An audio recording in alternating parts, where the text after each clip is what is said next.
JetBlue and Delta look to the future. Boarding passes could soon be a thing of the past if trials of biometric technology by 2 U.S. airlines prove successful. JetBlue Airways is testing facial recognition technology on flights from Boston to Aruba. Instead of using a boarding pass, passengers taking part in the trial pose for a photo. The photo is transmitted to a U.S. Customs and Border Patrol database, which matches the image to the passenger's passport photo.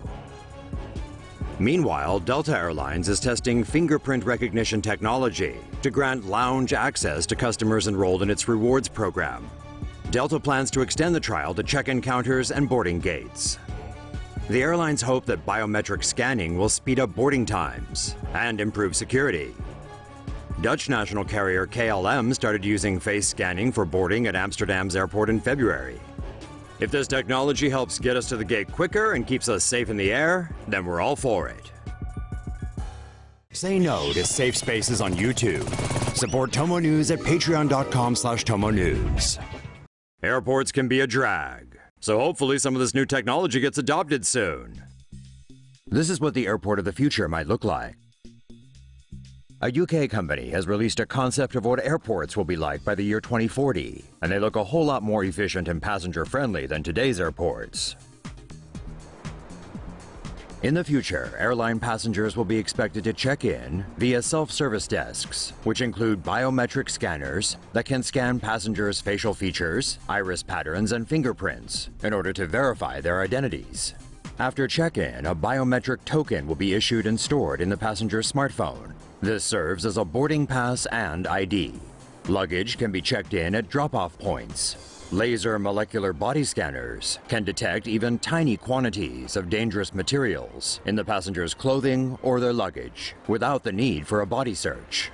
Passengers may buy duty-free goods from virtual shopping stations and have the goods delivered to their homes. Airports in the future may need to expand their runways and parking facilities to cope with the increasing size of aircraft and the number of passengers.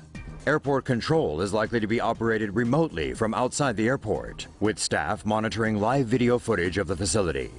Upon arrival, passengers will be notified when their luggage is ready for collection. When an airport enters the full self-service phase, passengers will get help from virtual assistants. And in fact, many such technologies are already being implemented. For example, biometric scanners are currently being trialed at Heathrow and Schiphol airports. JFK tests smart airport software. Software designed to reduce queues and ensure a smooth experience for passengers has gone on trial at Terminal 4 of New York's JFK Airport. The Biometric system pulls information from the airport operational database. This includes passenger profiles, flight schedules, and real-time info on data such as adverse weather conditions. The system uses the data to produce a graph showing when waiting times will peak at airport bottlenecks. This information is shared with airlines, immigration, and security officials so they can deploy enough staff to handle the volume of passengers moving through the airport. Currently, the system displays passenger forecasts for today and the next 2 days, but can potentially provide forecasts up to 90 days in advance. The system is used by more than 30 airports in Europe and Asia, and JFK is the first U.S. airport to test it. Around 20 million passengers pass through JFK's Terminal 4 each year, hopefully with fewer delays from now on. Sleeping pods allow people to catch some shut-eye, pretty much anywhere. Google is famously known for these babies, but they're not the only company that allows workers to sleep at work. With the London Olympics approaching back in 2012, one local English company anticipated that heavy traffic would affect employees' commutes. So the company built sleeping pods that allowed employees to sleep in the office with privacy. These sleeping pods included a single mattress, while more advanced models also featured a stereo and a mirror. And now people can also choose to sleep with some privacy and dignity at airports instead of sprawling across several seats in front of gawking onlookers. Abu Dhabi International Airport was the first airport in the world to offer sleeping pods in 2013, although the service has since extended to many other airports worldwide, from Dallas-Fort Worth to London Gatwick. Abu Dhabi's Go Sleep sleeping pods allow users to lie completely flat.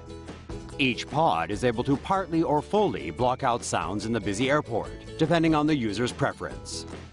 Later stage pods will offer Wi-Fi access, power sockets for charging electronic devices, and space to store luggage under the cushion. The Go Sleep sleeping pods can be rented out for about $12 an hour, or about the price of 3 coffees. As we grow more aware of the myriad of health issues that come with sleep deprivation, sleeping pods seem increasingly desirable. Say no to safe spaces on YouTube.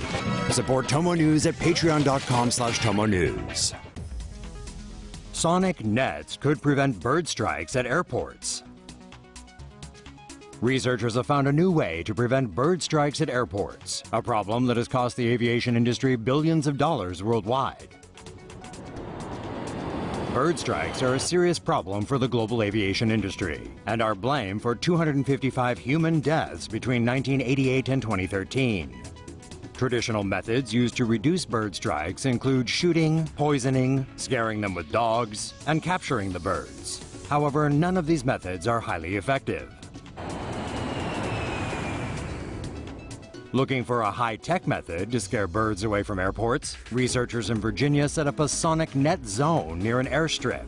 It had speakers and amplifiers emitting decibel levels equivalent to that of between a domestic dishwasher and a busy restaurant.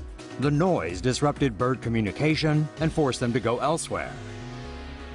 The experiment found that 80% of the bird population near the airstrip area was reduced as a result of the sonic net.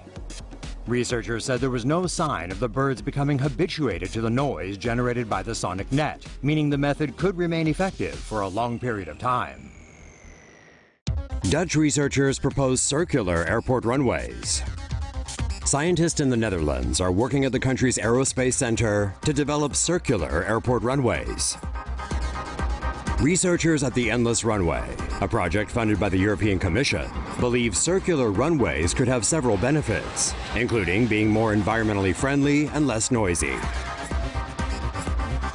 The group proposes constructing a 3.5-kilometer wide circular runway with banked sides, divided into 18 runway segments, with the airport terminal in the center of the circle. The length of the circular runway would be equal to 3 straight runways, while being able to handle the air traffic of 4. Circular runways would allow planes to land and take off at any point in the circle.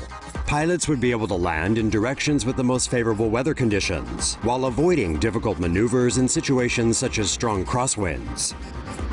The circular design would also mean aircraft coming into land circle the airport fewer times, thus using less fuel. The design allows for 3 planes to land and take off at the same time. Because of centrifugal forces, planes would automatically go slower and move toward the center of the runway. Circular runways could also limit noise pollution by spreading it more evenly around the airport. The U.S. military conducted tests in the 1960s with circular runways, but commercial circular runways have never been built.